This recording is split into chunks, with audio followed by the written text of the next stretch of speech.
اعوذ باللہ من الشیطان الرجیم بسم اللہ الرحمن الرحیم۔ السلام علیکم ناظرین، میں ہوں آپ کا ہوسٹ محمد عقیل اور ہمارے اس چینل میں خوش آمدید۔ دوستو یہ کہانی ہے اس ملکہ کی کہ جس کے نام کے ساتھ کریٹ یعنی آدم کا لقب دیا جاتا ہے۔ دوستو یہ وہ ملکہ تھی جس نے روز کو طاقتور ملکوں میں لا کر کھڑا کر دیا۔ یہاں اسے ایک طرف تو روشن خیال کی طرف سے پہچانا جاتا تھا، وہیں اس ملکہ کی زندگی کے کچھ تاریخی راز بھی ہیں، اور وہ راز اس ملکہ کی ذاتی زندگی کے ہیں۔ عام طور پر تاریخ بادشاہوں کی عیاشی اور ڈھیر ساری بیویوں اور لاتعداد کہانیوں سے بھرے پڑے ہیں، اور یہ وہ ملکہ ہے کہ جس کا طرز زندگی کسی عیاش بادشاہ سے کم نہیں تھا، اور اس کے عاشقاؤں کی فہرست بھی کسی بادشاہوں کے محبوبہ سے کم نہیں تھی۔ اور دوستو حیرت کی بات تو یہ ہے کہ اس کے عاشقاؤں کی فہرست میں بلکہ انسان ہی نہیں بلکہ جانور بھی موجود تھے۔ دنیا اس ملکہ کو کیتھرین کنکریٹ کے نام سے جانتی ہے۔ دوستو اس نے 1762 سے لے کر 1796 تک روس میں حکومت کی، اور انہی 30 سالوں میں اس نے روس کا نقشہ ہی بدل ڈالا۔ اور اس ملکہ کا اصل نام پرنسس صوفی تھا، جو کہ کولینڈ میں پیدا ہوئی تھی۔ خوش قسمتی سے اس روس کی شادی روس کے نئے حکمران سے ہو گئی، جو کہ اول درجے کا شعبی انسان تھا، اور اس کے بعد پرنسس نے کیتھولک مذہب اختیار کر لیا۔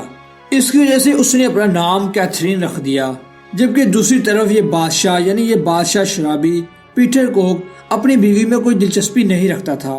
پیٹر نے بادشاہ بنتے ہی اپنی عوام کا جینا حرام کر دیا تھا، اور ادھر کیتھرین اپنے 2 عاشقوں کے ساتھ رنگ رنگیلیوں میں مصروف تھی، اور وہ عاشق اس وقت روس کے اعلیٰ افراد تھے۔ اور اس کے بعد کیتھرین نے انہی 2 عاشقوں کی مدد سے اپنے شوہر یعنی پیٹر کو تخت سے اتار دیا، اور بعد ازاں اس کا قتل کروا دیا، اور اس کے بعد تخت نشین 1762 میں اور اس کے بعد تخت نشین کیتھرین ہو گئی۔ دوستو تخت نشین کے بعد اس نے روس کو تو بدلا ہی صحیح، اور ساتھ ہی ساتھ مکمل طور پر اپنی عیاشیوں میں اور پڑ گئی۔ کیتھرین روٹین کی طرح ہر رات اپنا ایک نیا عاشق بدلتی، اور اس پہ خوب انعام و کرام سے نوازتی، یہاں تک کہ اس نے اپنے ایک محبوب کو اولینڈ کا بادشاہ بنا دیا، اور یہ ملکہ تمام عمر شہوانی کی لت پت میں ملوث رہی۔ ہر دن اس کے نئے عاشق پرانے عاشقوں کی جگہ لیتے رہے۔ اس کے عاشقوں میں سب سے مشہور شخص روس کا فوجی افسر تھا، اور یہ عاشق ملکہ کے اتنا قریب تھا کہ آئندہ ملکہ کس شخص کے ساتھ ہم بستری کرے گی یہ بھی وہی طے کرتا تھا۔ کیتھرین کی ایک دوست جو کہ یہ خود طے کرتی تھی کہ کون سا شخص کیتھرین کے ساتھ ہم بستری کرے گا، لیکن کیتھرین کے ساتھ ہم بستری کرنے سے پہلے وہ بھی اس شخص کے ساتھ ہم بستری کرتی، تاکہ یہ طے ہو سکے کہ یہ شخص ملکہ کے لیے فٹ ہے یا نہیں۔ لیکن کچھ ہی عرصے بعد کیتھرین کی یہ دوست کیتھرین کے عاشق کے ساتھ رنگ رنگیلیاں کرتے ہوئے پکڑی گئی، جسے سزا کے طور پر ملکہ نے جلا وطن کر دیا، اور اس کنیز کی جگہ دوسری کنیز نے لے لی۔ اور دوستو 40 سال سے کم عمر مردوں کے ساتھ ملکہ کا ہم بستری کرنا بہت بڑا مشغلہ تھا۔ اور دوستو یہ ملکہ کا مشغلہ نہ صرف مردوں کے ساتھ بلکہ مختلف جانوروں کے ساتھ بھی تھا۔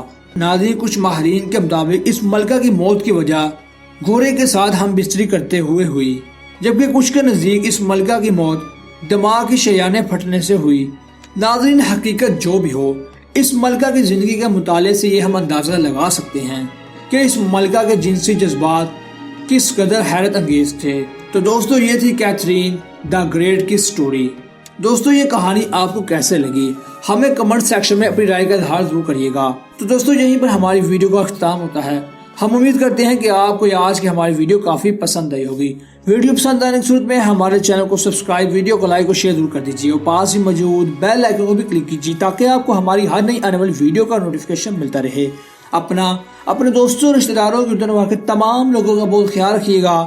پھر ملتے ہیں ایک اچھی نئی ویڈیو کے ساتھ، تب تک کے لیے اللہ حافظ۔